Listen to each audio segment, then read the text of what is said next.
ꯑꯩꯈꯣꯏꯅ ꯌꯥꯝ ꯑꯉꯥꯡ ꯑꯣꯏꯔꯤꯀꯥꯟꯗꯒꯤ ꯍꯧꯅ ꯍꯦꯚꯟ ꯑꯃꯗꯤ ꯍꯦꯜꯒꯤ ꯀꯟꯁꯦꯞ ꯑꯁꯤ ꯑꯍꯜ ꯂꯃꯟꯁꯤꯡꯅ ꯑꯩꯈꯣꯏꯗ ꯇꯥꯛꯄꯤꯔꯛꯏ ꯑꯃꯗꯤ ꯃꯁꯤꯒꯤ ꯃꯔꯝꯗ ꯈꯪꯍꯜꯂꯛꯏ꯫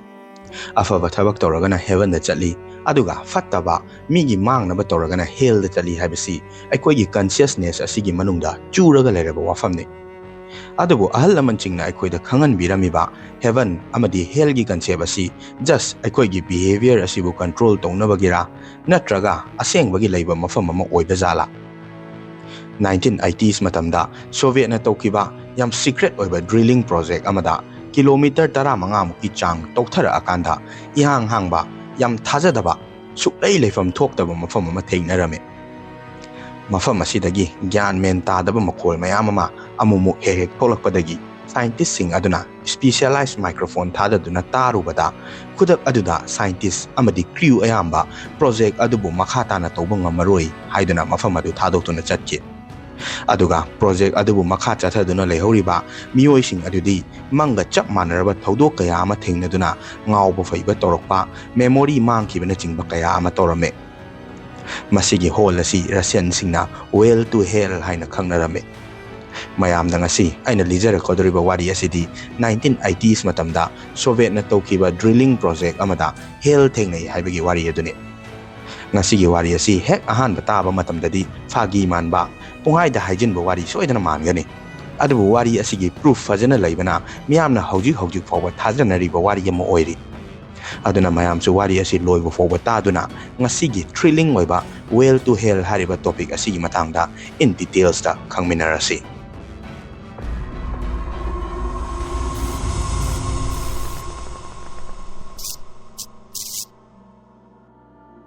ꯁꯦꯀꯦꯟ ꯋꯥꯔꯜ ꯋꯥꯔ ꯑꯁꯤ ꯑꯦꯂꯥꯏꯁ ꯀꯥꯡꯕꯨꯅ ꯍꯦꯛ ꯉꯝꯈꯤꯕꯒ ꯑꯦꯂꯥꯏꯠꯀꯤ ꯒ꯭ꯔꯨꯞꯇ ꯌꯥꯎꯔꯤꯕ ꯃꯦꯟ ꯑꯣꯏꯕ ꯀꯟꯇ꯭ꯔꯤꯁꯤꯡ ꯑꯗꯨꯅ ꯅꯥꯖꯤꯒꯤ ꯔꯤꯁꯣꯔꯁ ꯃꯌꯥꯝ ꯑꯗꯨꯕꯨ ꯃꯥꯒꯤ ꯑꯣꯏꯍꯧꯅꯕ ꯀꯟꯖꯟꯅꯕ ꯍꯧꯔꯛꯑꯝꯃꯤ꯫ ꯅꯥꯖꯤ ꯀꯥꯡꯕꯨꯅ ꯊꯅꯝꯕ ꯁꯅꯥ ꯂꯨꯄꯥ, ꯍꯥꯏꯂꯤ ꯁꯣꯐꯤꯁꯇꯤꯀꯦꯇꯦꯠ ꯑꯣꯏꯔꯕ ꯈꯨꯠꯂꯥꯏ ꯑꯃꯗꯤ ꯊꯥꯎꯅꯆꯤꯡꯕ ꯔꯤꯁꯣꯔꯁ ꯃꯌꯥꯝ ꯑꯁꯤ ꯃꯃꯜ ꯌꯥꯝ ꯁꯥꯊꯤꯅ ꯇꯥꯡꯂꯕꯁꯨ ꯈ꯭ꯋꯥꯏꯗꯒꯤ ꯚꯦꯂꯨꯑꯦꯕꯜ ꯑꯣꯏꯕ ꯔꯤꯁꯣꯔꯁꯇꯤ ꯅꯥꯖꯤꯒꯤ ꯁꯥꯏꯟꯇꯤꯐꯤꯛ ꯀꯝꯃꯨꯅꯤꯇꯤ ꯑꯁꯤꯅꯤ꯫ ꯑꯃꯦꯔꯤꯀꯥ ꯑꯃꯗꯤ ꯁꯣꯚꯤꯌꯦꯠꯅ ꯃꯁꯤ ꯈꯪꯕꯅ ꯃꯔꯝ ꯑꯣꯏꯔꯒ ꯅꯥꯖꯤꯒꯤ ꯁꯥꯏꯟꯇꯤꯁ ꯃꯌꯥꯝ ꯑꯗꯨꯕꯨ ꯔꯤꯀ꯭ꯔꯨꯏꯠ ꯇꯧꯗꯨꯅ ꯃꯣꯏꯒꯤꯗꯃꯛ ꯊꯕꯛ ꯇꯧꯍꯟꯅꯕ ꯍꯣꯠꯅꯔꯝꯃꯤ꯫ 1945ꯀꯤ ꯁꯦꯞꯇꯦꯝꯕꯔ ꯊꯥꯗ ꯌꯨꯅꯥꯏꯇꯦꯗ ꯁ꯭ꯇꯦꯠꯁꯅ ꯑꯣꯄꯔꯦꯁꯟ ꯄꯦꯄꯔ ꯀ꯭ꯂꯤꯞ ꯂꯣꯟꯆ ꯇꯧꯗꯨꯅ ꯅꯥꯖꯤꯒꯤ ꯁꯥꯏꯟꯇꯤꯁ, ꯏꯟꯖꯤꯅꯤꯌꯔ ꯑꯃꯗꯤ ꯇꯦꯛꯅꯤꯁꯤꯌꯟ 9,300 ꯔꯣꯝ ꯌꯨꯅꯥꯏꯇꯦꯗ ꯁ꯭ꯇꯦꯠꯁꯇ ꯄꯨꯔꯛꯇꯨꯅ ꯃꯈꯣꯏꯒꯤꯗꯃꯛ ꯊꯕꯛ ꯇꯧꯍꯟꯈꯤ꯫ ꯃꯗꯨꯗꯒꯤ ꯁꯣꯚꯤꯌꯦꯠ ꯀꯥꯡꯕꯨꯅꯁꯨ ꯑꯣꯄꯔꯦꯁꯟ ꯑꯣꯁꯦꯚꯤꯌꯥꯀꯤꯝ ꯂꯣꯟꯆ ꯇꯧꯗꯨꯅ ꯁꯥꯏꯟꯇꯤꯁ 2,500 ꯔꯣꯝ ꯁꯣꯚꯤꯌꯦꯠꯇ ꯄꯨꯔꯛꯇꯨꯅ ꯃꯈꯣꯏꯒꯤꯗꯃꯛ ꯊꯕꯛ ꯇꯧꯍꯟꯈꯤ꯫ ꯃꯇꯝ ꯑꯃꯗ ꯄ꯭ꯔꯤꯊꯤꯕꯤꯗ ꯈ꯭ꯋꯥꯏꯗꯒꯤ ꯇꯦꯂꯦꯟꯇꯦꯗ ꯑꯣꯏꯕ ꯁꯥꯏꯟꯇꯤꯁ, ꯏꯟꯖꯤꯅꯤꯌꯔꯁ, ꯇꯦꯛꯅꯤꯁꯤꯌꯟ ꯍꯥꯏꯔꯒꯗꯤ ꯅꯥꯖꯤꯒꯤ ꯁꯥꯏꯟꯇꯤꯐꯤꯛ ꯀꯝꯃ꯭ꯌꯨꯅꯤꯇꯤ ꯑꯁꯤꯅꯤ ꯍꯥꯏꯅ ꯂꯧꯅꯔꯤꯕꯅꯤ꯫ ꯃꯁꯤꯒꯤ ꯁꯥꯏꯟꯇꯤꯐꯤꯛ ꯀꯝꯃ꯭ꯌꯨꯅꯤꯇꯤ ꯑꯁꯤꯗ ꯌꯥꯎꯔꯤꯕ ꯕ꯭ꯔꯥꯏꯇꯦꯁ ꯃꯥꯏꯟꯁ ꯃꯌꯥꯝ ꯑꯗꯨ ꯑꯃꯦꯔꯤꯀꯥ ꯑꯃꯗꯤ ꯁꯣꯚꯤꯌꯦꯠꯅ ꯍꯦꯛ ꯂꯧꯁꯤꯟꯈꯤꯕꯗꯒꯤ ꯂꯩꯕꯥꯛ ꯑꯅꯤ ꯑꯁꯤꯒꯤ ꯃꯔꯛꯇ ꯌꯥꯝ ꯑꯀꯟꯕ ꯁꯥꯏꯟꯇꯤꯐꯤꯛ ꯔꯥꯏꯚꯦꯜꯔꯤ ꯑꯃ ꯇꯧꯕ ꯍꯧꯔꯛꯇꯨꯅ ꯄ꯭ꯔꯤꯊꯤꯕꯤꯗ ꯈ꯭ꯋꯥꯏꯗꯒꯤ ꯆꯥꯎꯈꯠꯄ ꯂꯩꯕꯥꯛ ꯑꯃ ꯑꯣꯏꯅꯕ ꯀꯝꯄꯤꯇꯤꯁꯟ ꯇꯧꯔꯛꯈꯤ꯫ ꯂꯩꯕꯥꯛ ꯑꯅꯤ ꯑꯁꯤꯅ ꯅ꯭ꯌꯨꯀ꯭ꯂꯤꯌꯔ ꯇꯦꯛꯅꯣꯂꯣꯖꯤꯗꯒꯤ ꯍꯧꯔꯒ ꯈꯨꯠꯂꯥꯏ, ꯏꯅꯔꯖꯤ, ꯏꯟꯐ꯭ꯔꯥꯁꯇ꯭ꯔꯛꯆꯔꯅꯆꯤꯡꯕ ꯍꯤꯔꯝ ꯈꯨꯗꯤꯡꯃꯛꯇ ꯑꯃꯅ ꯑꯃꯗꯒꯤ ꯍꯦꯟꯅꯕ ꯂꯝꯖꯦꯜ ꯇꯥꯟꯅꯔꯛꯈꯤ꯫ ꯑꯗꯨꯕꯨ ꯂꯩꯕꯥꯛ ꯑꯅꯤ ꯑꯁꯤꯅ ꯇꯧꯅꯈꯤꯕ ꯈ꯭ꯋꯥꯏꯗꯒꯤ ꯍꯥꯏ ꯄ꯭ꯔꯣꯐꯥꯏꯜ ꯑꯣꯏꯕ ꯀꯝꯄꯤꯇꯤꯁꯟꯗꯤ ꯁ꯭ꯄꯦꯁ ꯔꯦꯁꯅꯤ꯫ ꯁꯣꯚꯤꯌꯦꯠ ꯑꯃꯗꯤ ꯌꯨꯑꯦꯁꯀ ꯇꯧꯅꯈꯤꯕ ꯁ꯭ꯄꯦꯁ ꯔꯦꯁ ꯑꯁꯤꯗ ꯄ꯭ꯔꯤꯊꯤꯕꯤꯒꯤ ꯑꯣꯔꯕꯤꯠꯇ ꯁꯦꯇꯤꯂꯥꯏꯠ ꯏꯍꯥꯟ ꯍꯥꯟꯅ ꯂꯣꯟꯆ ꯇꯧꯈꯤꯕꯁꯨ ꯁꯣꯚꯤꯌꯦꯠꯅꯤ꯫ ꯁ꯭ꯄꯦꯁꯇ ꯏꯍꯥꯟ ꯍꯥꯟꯅ ꯆꯠꯈꯤꯕꯁꯨ ꯁꯣꯚꯤꯌꯦꯠꯅꯤ꯫ ꯏꯍꯥꯟ ꯍꯥꯟꯕ ꯁ꯭ꯄꯦꯁ ꯋꯥꯛ ꯇꯧꯈꯤꯕꯁꯨ ꯁꯣꯚꯤꯌꯦꯠꯅꯤ꯫ ꯑꯗꯨꯒ ꯁ꯭ꯄꯦꯁꯇ ꯏꯍꯥꯟ ꯍꯥꯟꯅ ꯆꯠꯈꯤꯕ ꯅꯨꯄꯤꯁꯨ ꯁꯣꯚꯤꯌꯦꯠꯀꯤꯅꯤ꯫ ꯌꯨꯅꯥꯏꯇꯦꯗ ꯁ꯭ꯇꯦꯠꯁꯁꯨ ꯁ꯭ꯄꯦꯁ ꯔꯦꯁ ꯑꯁꯤꯗ ꯃꯈꯣꯏꯅ ꯁꯣꯚꯤꯌꯦꯠꯇꯒꯤ ꯃꯥꯡꯖꯤꯜ ꯊꯥꯈꯤꯕ ꯊꯧꯗꯣꯛ ꯃꯆꯥ ꯃꯁꯨ ꯀꯌꯥ ꯑꯃꯗꯤ ꯂꯩꯈ꯭ꯔꯦ꯫ ꯑꯗꯨꯕꯨ ꯁꯣꯚꯤꯌꯦꯠꯀꯤ ꯃꯥꯌꯣꯛꯇ ꯈ꯭ꯋꯥꯏꯗꯒꯤ ꯃꯦꯖꯔ ꯑꯣꯏꯈꯤꯕ ꯑꯦꯆꯤꯞꯃꯦꯟꯇꯤ 1969ꯗ ꯇꯥꯗ ꯏꯍꯥꯟ ꯍꯥꯟꯅ ꯀꯥꯔꯨꯕꯁꯤꯅꯤ꯫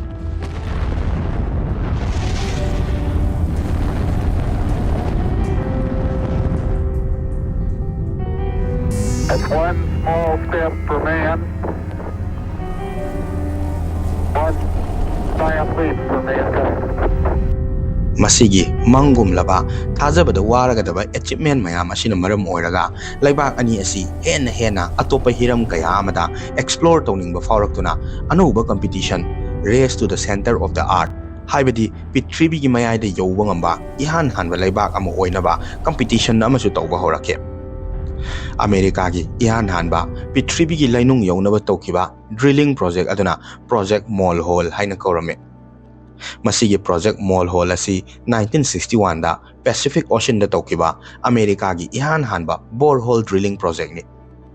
ꯄ꯭ꯔꯣꯒ꯭ꯔꯥꯝ ꯑꯁꯤ ꯁ꯭ꯄꯦꯁ ꯔꯦꯁ ꯌꯥꯝ ꯀꯟꯅ ꯀꯟꯈꯠꯅꯔꯛꯄ ꯃꯇꯝꯗ ꯇꯧꯈꯤꯕ ꯑꯣꯏꯕꯅ ꯃꯦꯅꯦꯖꯃꯦꯟꯠ ꯐꯖꯅ ꯇꯧꯕꯤꯗꯕ, ꯐꯟꯗꯤꯡ ꯋꯥꯠꯂꯛꯄꯅ ꯆꯤꯡꯕ ꯇꯧꯗꯨꯅ ꯃꯇꯝ ꯈꯔ ꯇꯧꯔꯝꯃꯒ ꯑꯗꯨꯝ ꯇꯣꯛꯈꯤ꯫ ꯑꯗꯨꯕꯨ ꯔꯁꯤꯌꯟ ꯀꯥꯡꯕꯨꯗꯤ ꯃꯈꯣꯏꯒꯤ ꯗ꯭ꯔꯤꯂꯤꯡ ꯄ꯭ꯔꯣꯖꯦꯛ ꯑꯗꯨꯗ ꯐꯟꯗꯤꯡ ꯐꯖꯅ ꯊꯥꯗꯗꯨꯅ ꯌꯥꯝ ꯁꯤꯔꯤꯌꯁ ꯑꯣꯏꯅ ꯇꯧꯈꯤ꯫ ꯔꯁꯤꯌꯟꯁꯤꯡꯅ ꯄ꯭ꯔꯤꯊꯤꯕꯤꯒꯤ ꯂꯩꯅꯨꯡ ꯍꯨꯠꯄꯒꯤ ꯊꯕꯛ ꯑꯗꯨ ꯀꯣꯂꯥ ꯄꯦꯅꯤꯟꯁꯨꯂꯥ ꯍꯥꯏꯔꯤꯕ ꯃꯐꯝ ꯑꯁꯤꯗ ꯇꯧꯔꯝꯃꯤ꯫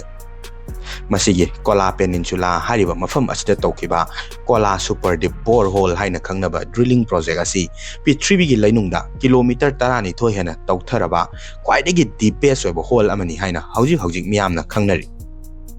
ꯑꯩꯅ ꯃꯁꯤꯗ ꯄꯜꯂꯤꯕ ꯗ꯭ꯔꯤꯂꯤꯡ ꯄ꯭ꯔꯣꯖꯦꯛꯁꯤꯡ ꯑꯁꯤꯗꯤ ꯄꯕ꯭ꯂꯤꯛ ꯄ꯭ꯔꯣꯖꯦꯛ ꯉꯥꯛꯇꯅꯤ, ꯍꯥꯏꯕꯗꯤ ꯃꯤꯌꯥꯝꯗ ꯈꯪꯍꯟꯕ ꯄ꯭ꯔꯣꯖꯦꯛꯅꯤ ꯍꯥꯏꯕꯅꯤ꯫ ꯃꯁꯤꯒꯤ ꯄꯕ꯭ꯂꯤꯛ ꯄ꯭ꯔꯣꯖꯦꯛ ꯑꯁꯤ ꯅꯠꯇꯕ ꯑꯇꯣꯞꯄ ꯁꯤꯀ꯭ꯔꯦꯠ ꯑꯣꯏꯕ ꯗ꯭ꯔꯤꯂꯤꯡ ꯄ꯭ꯔꯣꯖꯦꯛ ꯑꯃꯁꯨ ꯁꯣꯚꯤꯌꯦꯠꯅ ꯃꯇꯝ ꯑꯗꯨꯗ ꯇꯧꯔꯝꯃꯤ꯫ ꯁꯣꯚꯤꯌꯦꯠꯅ ꯃꯇꯝ ꯑꯗꯨꯗ ꯇꯧꯈꯤꯕ ꯁꯤꯀ꯭ꯔꯦꯠ ꯑꯣꯏꯕ ꯗ꯭ꯔꯤꯂꯤꯡ ꯄ꯭ꯔꯣꯖꯦꯛ ꯑꯁꯤꯒꯤ ꯃꯇꯥꯡꯗ ꯄ꯭ꯔꯤꯊꯤꯕꯤꯗ ꯂꯩꯕ ꯃꯤꯌꯥꯝꯅ ꯈꯪꯅꯔꯛꯈꯤꯕꯁꯤꯅ 1989ꯗ ꯍꯨꯏꯁꯜ ꯕ꯭ꯂꯣꯋꯔ ꯑꯃꯅ ꯍꯥꯏꯗꯣꯔꯛꯄꯗꯒꯤꯅꯤ꯫ ꯍꯨꯏꯁꯜ ꯕ꯭ꯂꯣꯋꯔ ꯑꯁꯤꯅ ꯐꯣꯡꯗꯣꯔꯛꯄꯒꯤ ꯃꯇꯨꯡ ꯏꯟꯅ ꯑꯩꯈꯣꯏꯒꯤ ꯄ꯭ꯔꯤꯊꯤꯕꯤꯒꯤ ꯃꯅꯨꯡꯗ ꯅꯣꯔꯣꯛ ꯍꯥꯏꯅ ꯑꯩꯈꯣꯏꯅ ꯈꯪꯅꯕ ꯍꯦꯜ ꯑꯁꯤ ꯂꯩ꯫ ꯔꯁꯤꯌꯟꯁꯤꯡꯅ ꯁꯥꯏꯕꯦꯔꯤꯌꯥꯗ ꯇꯧꯈꯤꯕ ꯁꯤꯀ꯭ꯔꯦꯠ ꯑꯣꯏꯕ ꯗ꯭ꯔꯤꯂꯤꯡ ꯄ꯭ꯔꯣꯖꯦꯛ ꯑꯃꯗ ꯍꯦꯜ ꯑꯁꯤ ꯊꯦꯡꯅꯈ꯭ꯔꯦ, ꯑꯗꯨꯒ ꯃꯗꯨꯒꯤ ꯄ꯭ꯔꯨꯐꯁꯨ ꯃꯉꯣꯟꯗ ꯌꯥꯝ ꯐꯖꯅ ꯂꯩ ꯍꯥꯏꯔꯤ꯫ To those who discounted the Siberia sounds from Hell's story, it is true, and I, for one, wish it wasn't. 1989ꯗ ꯗꯥꯛꯇꯔ ꯗꯤꯃꯤꯇ꯭ꯔꯤ ꯑꯣꯁꯥꯀꯣꯐꯅ ꯂꯤꯗ ꯇꯧꯕ ꯁꯥꯏꯟꯇꯤꯁ ꯒ꯭ꯔꯨꯞ ꯑꯃꯅ ꯌꯥꯝ ꯁꯤꯀ꯭ꯔꯦꯠ ꯑꯣꯏꯕ borehole drilling project ꯑꯃ ꯔꯁꯤꯌꯥꯒꯤ ꯁꯥꯏꯕꯦꯔꯤꯌꯟ ꯔꯤꯖꯟꯗ ꯇꯧꯔꯝꯃꯤ꯫ ꯃꯈꯣꯏꯒꯤ ꯗ꯭ꯔꯤꯜ ꯑꯗꯨꯅ ꯂꯩꯕꯥꯛ ꯃꯅꯨꯡꯗ ꯁꯨꯝ ꯍꯨꯠꯂꯛꯄꯅ ꯀꯤꯂꯣꯃꯤꯇꯔ 14.4 ꯃꯨꯛ ꯌꯧꯔꯛꯄ ꯑꯗꯨꯋꯥꯏꯗ ꯗ꯭ꯔꯤꯜ ꯑꯗꯨ ꯃꯊꯣꯡ ꯃꯔꯝ ꯈꯪꯗꯕꯤꯗ ꯌꯥꯝ ꯀꯟꯅ ꯎꯪꯈꯠꯂꯛꯑꯝꯃꯤ꯫ ꯃꯗꯨꯗꯒꯤ ꯁꯥꯏꯟꯇꯤꯁꯁꯤꯡ ꯑꯗꯨꯅ ꯀꯩꯗꯧꯔꯖꯥꯠꯅꯣ ꯍꯥꯏꯗꯨꯅ ꯌꯦꯡꯉꯨꯕꯗ ꯌꯥꯝ ꯑꯀꯟꯕ ꯁꯣꯂꯤꯗ ꯑꯣꯏꯕ ꯔꯣꯛ ꯑꯃ ꯊꯦꯡꯅꯕꯗꯒꯤ ꯗ꯭ꯔꯤꯜ ꯑꯗꯨ ꯎꯪꯈꯠꯂꯛꯄꯅꯤ ꯍꯥꯏꯕꯁꯦ ꯈꯪꯕ ꯉꯝꯈꯤ꯫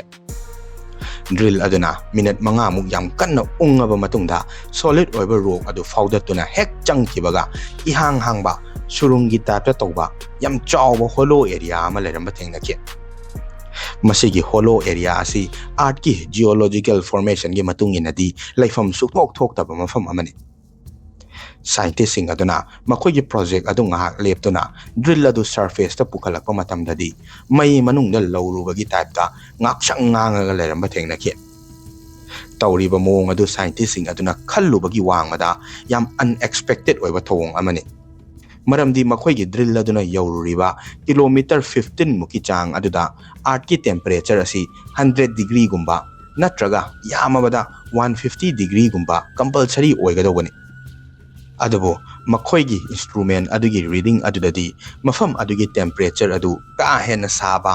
1100 डिग्री ये रीडिंग थोअमे डॉक्टर अजाकोव ना हाइबदा मखोइना थेंगरुइबा मफम अदु इन्फर्नो अमगा चप मानै हाइके इन्फर्नो हाइबदी कंट्रोल तोबा ngamdana अदुम मै चागा लैबा मफम अदुने नुमित अदुदा थेंगनाखिबा अंगकपा थौदोकसिंग अदुगी हेक मतुंगदा मथंग थेंगनरकपा थौदोक अदुदी याम साथीना शॉकिंग ओइबना मरम ओइरगा मियोय कया अमा प्रोजेक्ट अदुबु थादोक्तुना चनकी हाइना डॉक्टर ओजाकोवना हाइरि मखोइगी ड्रिल अदुना यांग हांगबा होलो एरिया अदु हेक हुतोबा मिकुप अदुदगी करिनो खंगदबा याम स्ट्रेंज ओइबा साउंड अमा होल अदुदगी थोलामे अहानबदा मफम अदुदा लेबा इंजीनियर सिंग अदुना मखोइगी मैचिनरी अमदी इक्विपमेंट सिंग अदुदगी साउंड अदु थोलकपा ओइबा जाला हाइना खलमे मरमसिना मखोइने इक्विपमेंट अमदी मैचिनरी मयाम अदु पुरा शट डाउन तौदुना साउंड अदु लेपखिब्रा हाइदुना येंगमे अदुबु साउंड अदु थोलकपदी सुलेप लेपमदे मदुदगी साइंटिस्ट सिंग अदुना साउंड अदु करिनो कमाइना तौबनो कदाइदगी लाकपनो हाइबा खंगनिंगबदगी होल अदुदा याम स्पेशलाइज ओइरबा माइक्रोफोन अमा तपना तपना थादरमे मखोइगी स्पेशलाइज ओइरबा माइक्रोफोन अदु याम हाई ओइबा टेम्परेचर दा सिजननबा डिजाइन तौबो ओइरबसु मफम अदुगी टेम्परेचर अदुना मरम ओइरगा सेकेंड खरा खकी मनुंगदा माइक्रोफोन अदु चामे अदबो सेकेंड खरा खक याखिबा अदुना साउंड अदु आर्ट की मनुंगदगी लाकपनी हाइबसिमदी प्रूफ तौबा ngamke पृथ्वीगी लैनुंगदा किलोमीटर 15 मुकी चांगदा तौथरगा लेरंबा टेम्परेचर याम साथीना वांगबा होलो ओइबा एरिया अदुदगी थोलखिबा साउंड अदु मी कप्पा लाउबा चाइना खोल खांगबगी मखोल ओइरमके डॉक्टर ओजाकोवना मदु हेक तारुबदा असुमना हाइके We could hear thousands, perhaps millions, in the background of suffering souls screaming. Hopefully, that which is down there will stay there.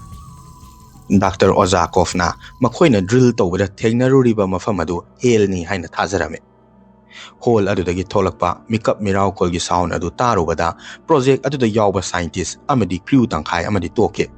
Aduga tohodaba mafam aduda lehoba atopa mioi sing aduna yam shocking oiba thodok kaya ama mathang thengnarakhe.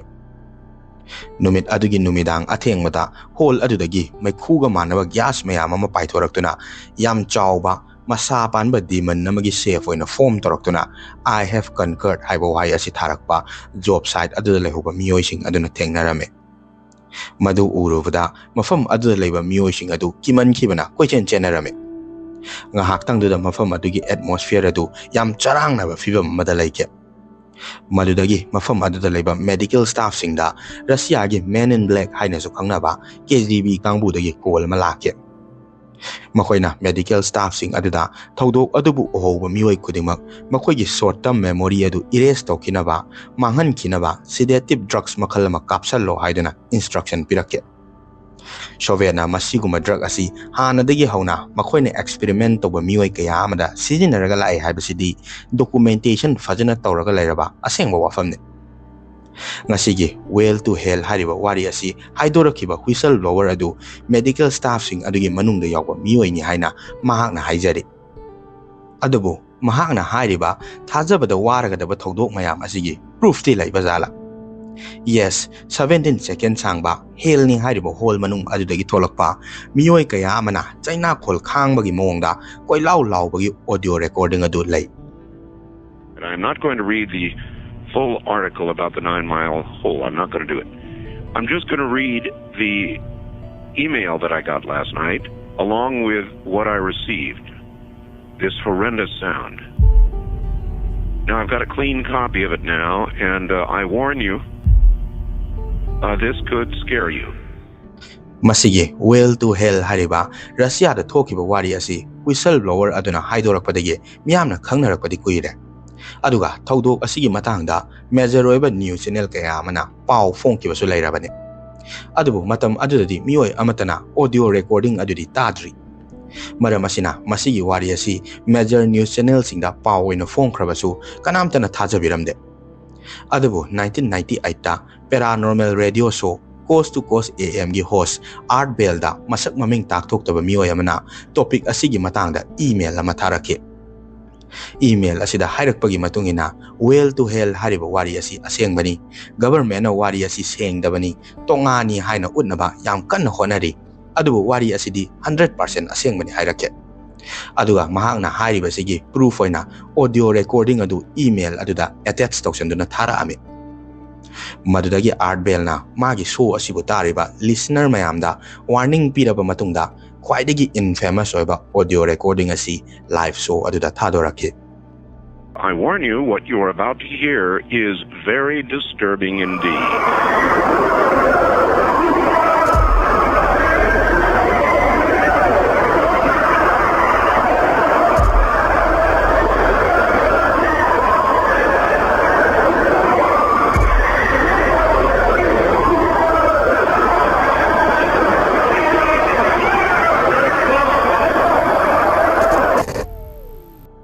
Tasengna masigi audio recording asi ihan hana aina taba matamda yam hainadaba isada unsettling oiba feelings amadi fauke.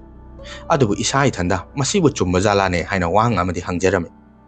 Aduna aina sum masigi wari asi kayamu yam chumba jano kadaidagi lakpa wari no kanana ihan hana miyamda khangalakpano haina yengubada original source laitaba wari amadi oirame.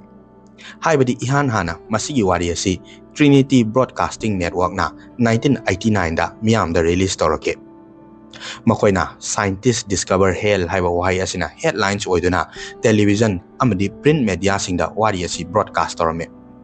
Aduga matam aduda wari asi miyamna yamna pamna kiba hit oikiba wari amasu oike. Rich Boiler koba Christianity Today gi radio host asina wari asigi origin asi track down torage khanduna Trinity Broadcasting Network ta contact torome. Maduda Trinity Broadcasting Network na wari asi 100% achumbani. Aduga makoi gi source na finished publication Amenu Sastia Hariba, Miamna Yam Respect Tonava Scientific Journal Asidagini Hirake. Madudagi Rich Boiler na amuk Amenu Sastia da contact Torubada, Wadi Asi Makogi staff amada, anonymous oina, mi amana Hirakpadagi published Tokibani Haina Kumakia. Masina Takpadi, Wadi Asi credible oiba original source Amatalaite Havane. Maramasina, skeptic signadi, Wadi Asi oidabani, just urban legend amani Haina Kalame. Aduga, believer signadi, Wadi Asi, Hauji Hauji Tazenari. Aduga, audio recording adugi matangda lakpa matamdadi, tasengna recording asidi, miway amana sound studio da same boy rambasu yai haina khale aidi. Adubu fake ni, oidabani haibidadi hairon. Maramdi aikoigi pitribi asida, universe asida, aikoina mangda folk mangludaba, thajadaba thawdo kaya ama thokle. Aikoigi wakalna accept tawba ngamdaba potchak ama fake oiramgani haina khallagadi, anoba discovery mayam ama tawrei basi, tawro oi haina su khale aidi. Aduna mayam so conspiracy theories ngasi criticize tawdabida open minded oina tabiduna oiramba yaba yadabadu oina nainasi haibasa haijaningi ngasi gidi matang ase loisinjarage mathangda amu thengnarasi.